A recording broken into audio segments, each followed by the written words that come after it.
some fresh lemonade. 1 week ago, I started my Pokemon card business with the goal of reaching $100,000 by the end of 2025. It is currently January 16th, 2025. So we are already halfway through the first month. And I wanted to share with you guys my current journey, where I'm at, how things are going, and break down everything I did in my first week of starting my Pokemon card business. Hey, what's going on? This is Brian, PokeBri. Hey, I want to thank all of you for subscribing to this channel over the past week and leaving so many nice comments about wanting to follow along this journey of starting a Pokemon card business in 2025. If you haven't seen my first video, make sure to go check that out.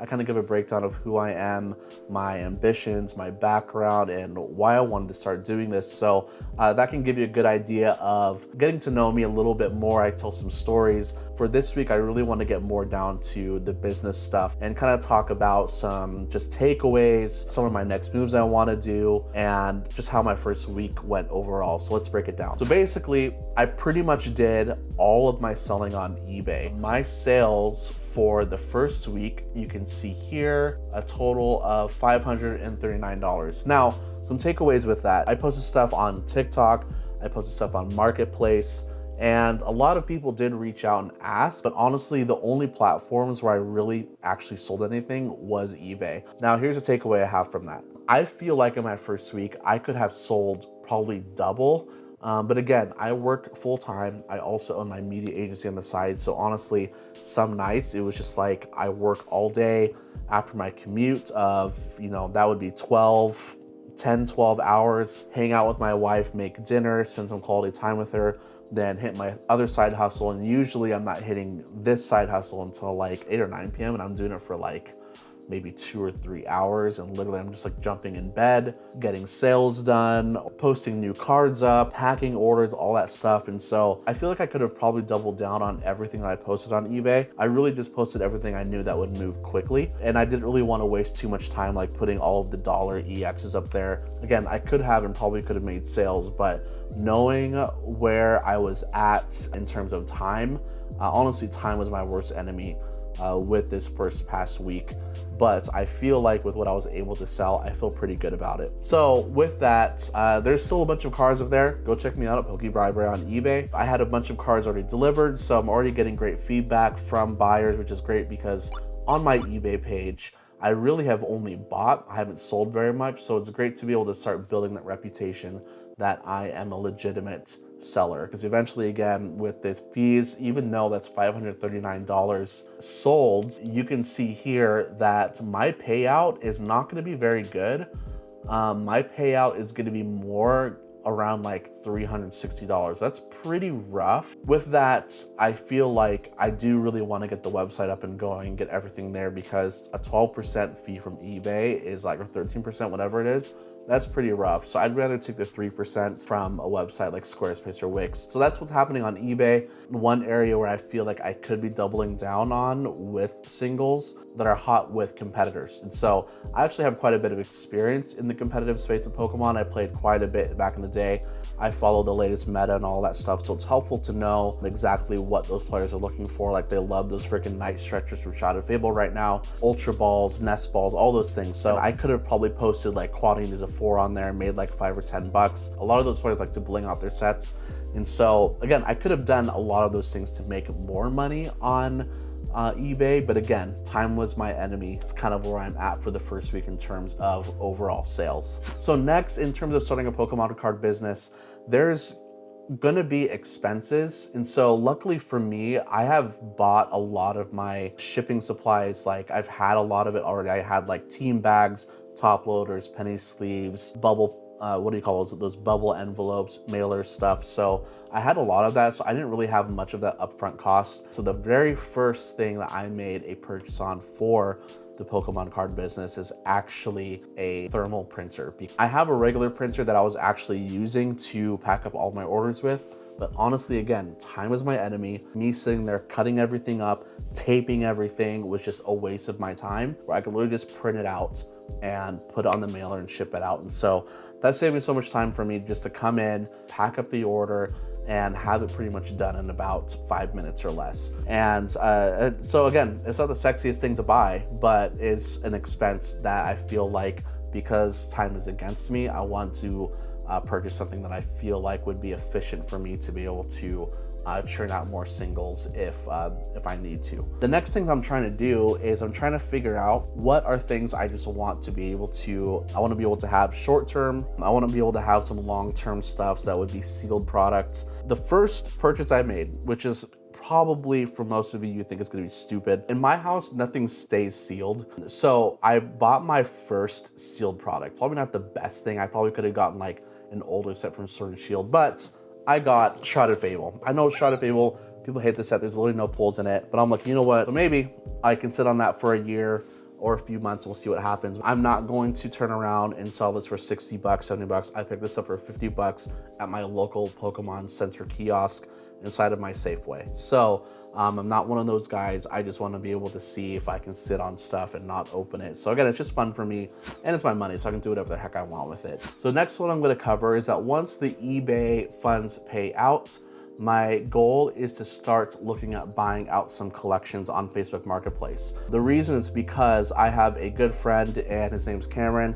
He's in the comments probably somewhere, and him and I are going to start looking at Whatnot streaming and flipping singles there. He actually has a lot of connections with a lot of the bigger Whatnot streamers, so trying to learn from those people how they do it, how to be successful to start it, and what are like the do's and don'ts for being new, starting as a Whatnot streamer. So I just wanted to take a little bit of time to kind of show you guys what's currently available in my current marketplace area on Facebook, and then I'll kind of walk you through what I'm looking for in terms of set to value and kind of break down what I would probably want to buy that's, I think, either a good deal or that I may pass on. So let's take a look here. So basically, yeah, so this is my current, again, I live in the Seattle area, so a lot of this is gonna be Washington State.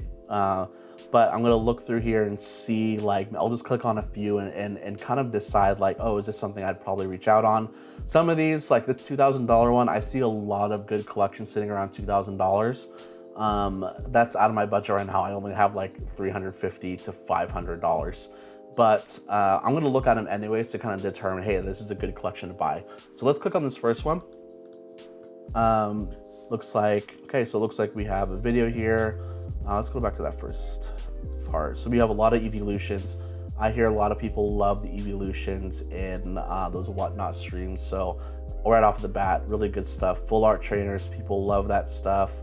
Looks like okay, more full art trainers and stuff from, okay, Sun and Moon. People are really stoked on Sun and Moon right now. So it's really cool to see a lot of Sun and Moon GXs in there.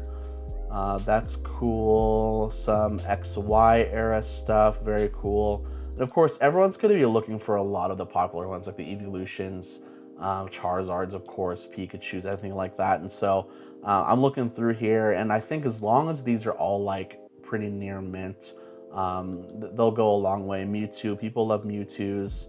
Yeah, there's some pretty good stuff in here for $2,000. It looks like, let's see what else he's got.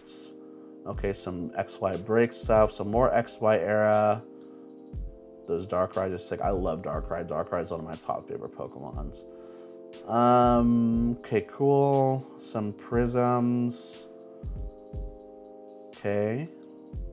Some more Sun and Moon. This is a pretty decent collection. So it looks like he's saying he wants, you can take a closer look in person. I priced every card and it was well over $2,200. That's how collectors go. This is a great investment. So it looks like he reposted it for $2,000. So maybe he's looking for like 80% off of market. Not bad. This is one I'd probably bookmark. Okay, so let's keep moving right along here. Surging Sparks, $1, 15 cards. Let's take a look. So a lot of full art trainers. We'll go Alicia's Appeal from Surging Sparks. That's kind of cool. Ooh. Is that real? $999? I don't even know if that's actually a real card. I'd pass on that. Oh my gosh, here we go. Freaking Prismatic Evolution. I know, a little bit of a sidetrack, but let's see what we got. So, homies selling Prismatic, $120 each. Okay, anyways, let's not get distracted. I'll freaking get turned. So This one, okay. $550, trade sell, looking to trade and build my collection, willing to sell depending on the card. Lots of Charizards, people love the Charizards. We got, looks like some Evolutions stuff, some vintage in there. Cool, some full arts. Mix from Sword and Shield, XY. Looks like we got some of Scarlet Violet, more full arts. Okay, not bad. Okay, Evolutions page. Okay, we got some Glaring Gallery stuff from Crown Zenith, that's cool. Not bad. For 550, I'd have to price it out to make sure. Not totally convinced though. Let's see, Modern Pokemon Binder, $50. Not $50 for near TCG, but willing to make deals depending on how much you want to buy. Okay, we got some handful of good stuff here. XY, Sun and Moon, some Sword and Shield. We got some illustration rares. Not bad. Okay. There's definitely some interesting stuff here. Yeah, I would probably make an offer on this collection. I'd have to price it out to see, but I think there's some stuff in here that could be definitely worth making a potential offer on. Yeah, that's a cool one. I've already saved it. Obviously, I've also been looking, so this isn't my first time, but it is kind of a good refresh for me. $200 million Pokemon, what is going on here? Okay, $240. Okay, a lot of EX stuff, some full arts, some illustration rares. Okay. I don't know if there's $240 worth of value here, so I'd have to price it out.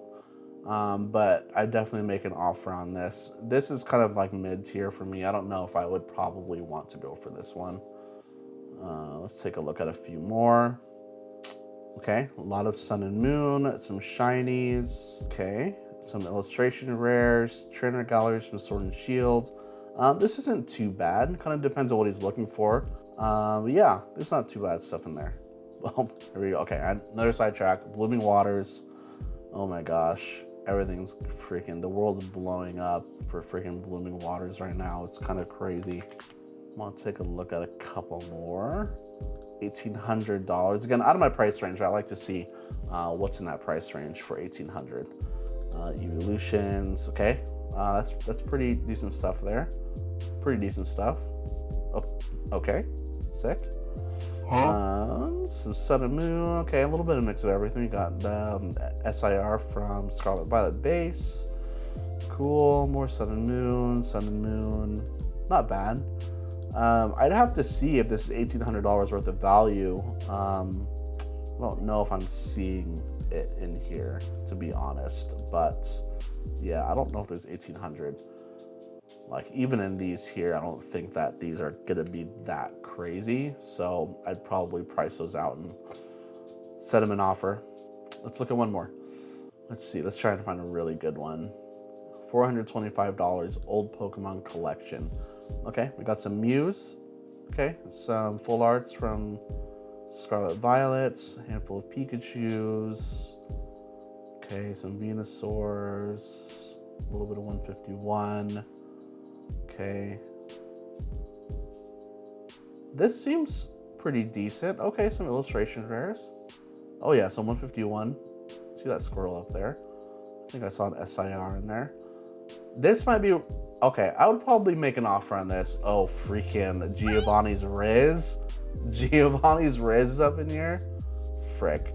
Yeah, I would make an offer on this, $425. Okay, I'm not, okay, this is funny. I'm not gonna reveal the person, but let me just say the thumbnail is of an old lady, and the description literally says, "Willing to negotiate, do not lowball me." So I'm wondering if maybe like it's their grandkids collection. So what I'd probably do is I would definitely, again, I like to be fair, so I would probably put it up on TCG Player, figure out what all the prices are, then maybe give them like 80%, 85, maybe 90%, offer that to them. But yeah, this is a collection I probably would look at. I did save it, of course, when I looked at it before. So anyways, that's kind of what I would be looking at. Again, my thought process of looking for singles for a Whatnot stream. Again, it's kind of like a balance of good quality cards, but quantity, because Whatnot, you just need quantity if you just want to churn and burn. So for me, I'm going to be looking at probably doing full of buyouts of collections through Marketplace. And of course, the last thing, which I'm super excited about, unfortunately for the filming of this video, I wasn't able to get home in time, but I have 3 slabs I turned into PSA. It was my first submission. I didn't look at the grades. My wife did, so she knows what I got in all of them. But if they all come back 10s, that's going to be huge returns for me to be able to flip. I was literally looking at eBay just this morning, and I had the Cyril Edge, the Latios, both of those from Surging Sparks, the IRs. Then I had the Charizard SIR from Paldean Fates. And so if I get 10s on all of those from PSA, again, what I'm going to do is I'm going to flip all of those, sell those as close to market as I can, and pretty much rebuy the singles for the PC, maybe regrade them, but pretty much pocket all of the profit and invest it back into the business. Anyways, that is the inside of my very first week of starting a Pokemon card business in 2025.